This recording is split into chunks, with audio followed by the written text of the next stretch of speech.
mengisahkan perjalanan emosional Yunli, seorang perempuan pemalu yang tumbuh dengan rasa cemas saat harus berinteraksi dengan orang lain. Ia terbiasa hidup dalam dunianya sendiri, menghindari perhatian, dan selalu merasa kurang percaya diri dalam lingkungan sosial. Demi membuktikan bahwa dirinya mampu hidup mandiri dan keluar dari ketakutan yang selama ini membatasinya, Yunli memutuskan mendaftar program pasca sarjana dan memulai hidup baru. Namun keputusan itu justru mempertemukannya kembali dengan seseorang dari masa lalunya, Fu Shize, cinta pertamanya semasa SMA. Fu Shize dikenal sebagai sosok cerdas, tenang, dan selalu menonjol di antara teman-temannya. Bagi Yunli, Shize adalah sosok yang dulu hanya bisa ia kagumi dari kejauhan tanpa pernah berani benar-benar mendekat. Pertemuan kembali setelah bertahun-tahun membuat perasaan lama Yunli perlahan muncul lagi. Kali ini, ia tidak ingin hanya menjadi orang yang diam dan menyesal. Dengan keberanian yang perlahan ia bangun, Yunli mulai keluar dari zona nyamannya dan mencoba mendekati Shize dengan caranya sendiri. Di tengah kehidupan kampus dan proses pendewasaan diri, hubungan mereka berkembang perlahan.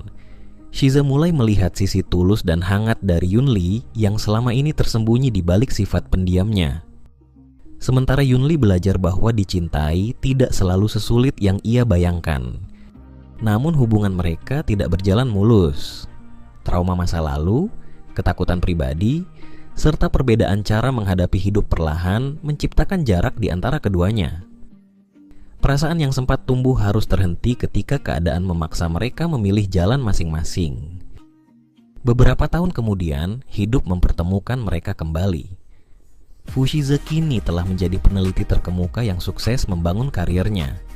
Meski terlihat sempurna dari luar, ia menyadari bahwa ada satu hal yang masih belum benar-benar bisa ia lepaskan. Ketika Yunli kembali dari luar negeri, Shize memutuskan untuk tidak mengulangi kesalahan yang sama. Ia berusaha mendekati Yunli sekali lagi, mencoba memperbaiki hubungan yang dulu terputus dan membuktikan bahwa perasaannya tidak pernah benar-benar berubah. Melalui proses yang penuh keraguan, luka lama, dan pertemuan yang emosional, keduanya perlahan menemukan jalan kembali satu sama lain. When I Meet the Moon bukan hanya kisah cinta reuni, tetapi juga cerita tentang pertumbuhan diri, keberanian menghadapi ketakutan, dan bagaimana waktu dapat mengubah seseorang tanpa menghilangkan perasaan yang pernah ada. The city sleeps, but my mind still runs too deep. Your last text still lights my phone. Funny how one name can make a room feel less alone. Streetlights dancing through my blinds while I replay you 1,000 times. Every word, every smile gets my heart spinning yours away.